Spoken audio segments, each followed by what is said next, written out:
Hello my dear students, how are you all guys. I hope आप सभी super और duper और बढ़िया हिट होंगे। तो चलिए 5 मिनट आईपी के अंदर आज हम लोग चीज़ें जो करने वाले हैं वो है कि कैसे हम लोग ऐड कर सकते हैं एक नई एट्रीब्यूट को। सीधी बात होगी यहाँ पर, और हम लोग एक नए एट्रीब्यूट को ऐड करना यहाँ पर सीखेंगे। तो चलिए बात करते हैं नए एट्रीब्यूट को ऐड करने की। जो सबसे इजी वाला तरीका है, वो सबसे इजी वाला तरीका यही है कि मैंने क्लास यहाँ पर लिखा एंड इसके बाद में मैं कुछ वैल्यू यहाँ पर दे देती हूँ। तो आप ये पाओगे कि आपके पास में ये लास्ट में जा कर के ऐड हो गया। ठीक है, 90 का मतलब है कि सब में 90 है जो चला जाएगा। लेकिन मान लो मैंने एक ट्यूपल या फिर एक लिस्ट बना करके इसमें वैल्यूज़ को ऐड कर दिया, तो कितनी वैल्यूज़ है? 4 है ना। तो अब ये इंडिविजुअली कुछ इस कदर इस प्रकार से आपकी वैल्यूज़ आ जाएंगी। तो अब इसमें एक चीज़ श्योर करनी पड़ेगी कि आप गलती से भी कोई कम ज़्यादा वैल्यू ना दे दो। ठीक है, या दो तो आप एक वैल्यू दे दो, तो एक से क्या हो जाएगा, वो सब जगह आ जाएगी। नहीं तो आप उतनी वैल्यू दो जितनी रिक्वायर है, मतलब जितनी वैल्यूज़ होनी चाहिए इसके अंदर। तो टोटल कितनी होनी चाहिए? 1 2 3 4, 4 है ना, क्योंकि 4 रिकॉर्ड है। तो ये वो तरीका है जो कि बहुत इजी वाला है। अब इस तरीके में क्या है कि अगर आपने मान लीजिए यहाँ कोई पुराना नाम लिख दिया, मतलब जो ऑलरेडी एग्जिस्ट करता हुआ एट्रीब्यूट है, तो ये पुराने वाले को रिप्लेस कर देगा। ठीक है, बजाय कि नया इंसर्ट करने के। तो देखिए क्लास 2 की जगह आपके पास 90-90 आ गया है। ठीक है, क्योंकि आपने पुराना यहाँ पर कोई ऑलरेडी एग्जिस्ट करता हुआ कॉलम है जो यहाँ पर दे दिया। तो ये एक तरीका हो गया मॉडिफिकेशन और एडिंग के लिए।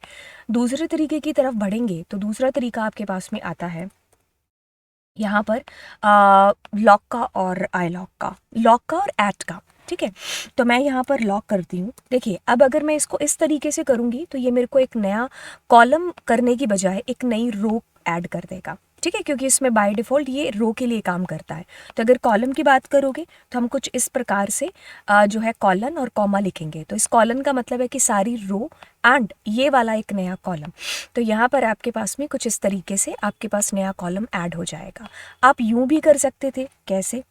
बस वही कि वैल्यूज़ यहाँ पर अलग अलग देना। ठीक है, ओके। तो वैल्यूज़ अलग अलग दोगे तो अलग अलग आएंगी। अगर मैंने यहाँ पर कोई ऑलरेडी एग्जिस्ट करता हुआ दे दिया तो वो ऑलरेडी एग्जिस्ट करता हुआ अपडेट हो जाएगा। तो मतलब कहने का, अगर मैंने यहाँ नया नाम दे दिया तो वो लास्ट में मेरे को एड ऑन करके मिल जाना चाहिए या मिल जाएगा। ठीक है, राइट, ये वाली बात होगी। अगर मान लीजिए मैं लॉक की जगह पर यहाँ पर ऐड का यूज़ करती हूँ तो भी वो एक नया कॉलम लास्ट में इस प्रकार से ऐड कर देगा। ठीक है, और अगर मैं इसको हटा देती हूँ तो ये मेरे को एक नई रो ऐड करके दे देगा ऐट में भी। ठीक है, तो इस तरीके से एक सेकेंड, हाँ इसमें मुझे एरर इस वजह से आई है क्योंकि वैल्यूज़ कम ज़्यादा हो गई। ठीक है, तो एक बार मैं 90 देती हूँ तो मुझे टोटल 3 वैल्यूज़ बिल्कुल देनी पड़ती यहाँ पर। ठीक है, तो ये चीज़ हो गई। अब अपने क्या करते हैं, अगली चीज़ की तरफ चलते हैं और यहाँ पर आएगा असाइन। ठीक है, असाइन में आप यहाँ पर नया कॉलम लिखेंगे। तो मैंने ये जैसे नया कॉलम 3 लिख दिया। ठीक है, और फिर मैं उस नए कॉलम के अंदर कुछ वैल्यू डाल रही हूँ। लेट्स सपोज मैंने 90 डाल दिया। तो अब अगर मैं अब इसको रन करने की ज़रूरत करूँ, कोशिश करूँ, तो ये क्या करेगा? एक सेकेंड, इसने नया हमें डाल करके नहीं दिया है ना। अब मैं कुछ ऐसा करूँगी, D F is equals to. ठीक है, तो अब मेरा एक नया डेटा फ्रेम यहाँ पर असाइन हो जाएगा। ठीक है, और मेरे को 90 वाला जो नया कॉलम है वो इस तरीके से दिखने लग जाएगा। अब वही चीज़ आएगी, अगर मुझे नई वैल्यूज़ डालनी होगी तो मैं इस तरीके से डाल सकती हूँ। ठीक है, राइट। तो ये अगला तरीका हो गया। फिर अब इस तरीके के बाद में हम एक तरीका करेंगे जो कि आपके पास में है इंसर्ट। ठीक है, इंसर्ट के अंदर क्या चीज़ होगी कि आप यहाँ पर पहले तो लिखोगे पोजीशन, जैसे मैंने कहा 2 नंबर पर, और फिर आप लिखोगे उस न्यू कॉलम का नाम। ठीक है, और फिर आप उसमें जो वैल्यू डालनी है आपने, उस वैल्यू को आप लिख रहे होंगे। तो अब अगर मैं इसको रन करती हूँ तो अब ये मेरे को नया कॉलम कुछ इस प्रकार से दिखाएगा। क्योंकि ये कुछ रिटर्न नहीं करता ना। तो जैसे देखो 0 1 और 2 दो नंबर पर।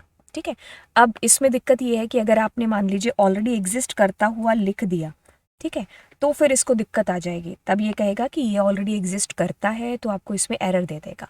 तो आपको हमेशा इसमें नया ही कॉलम है जो देना पड़ेगा, और उस पर्टिकुलर आप जो है पोजीशन यहाँ पर दोगे जहाँ पर आपको नए कॉलम को इंसर्ट करना है।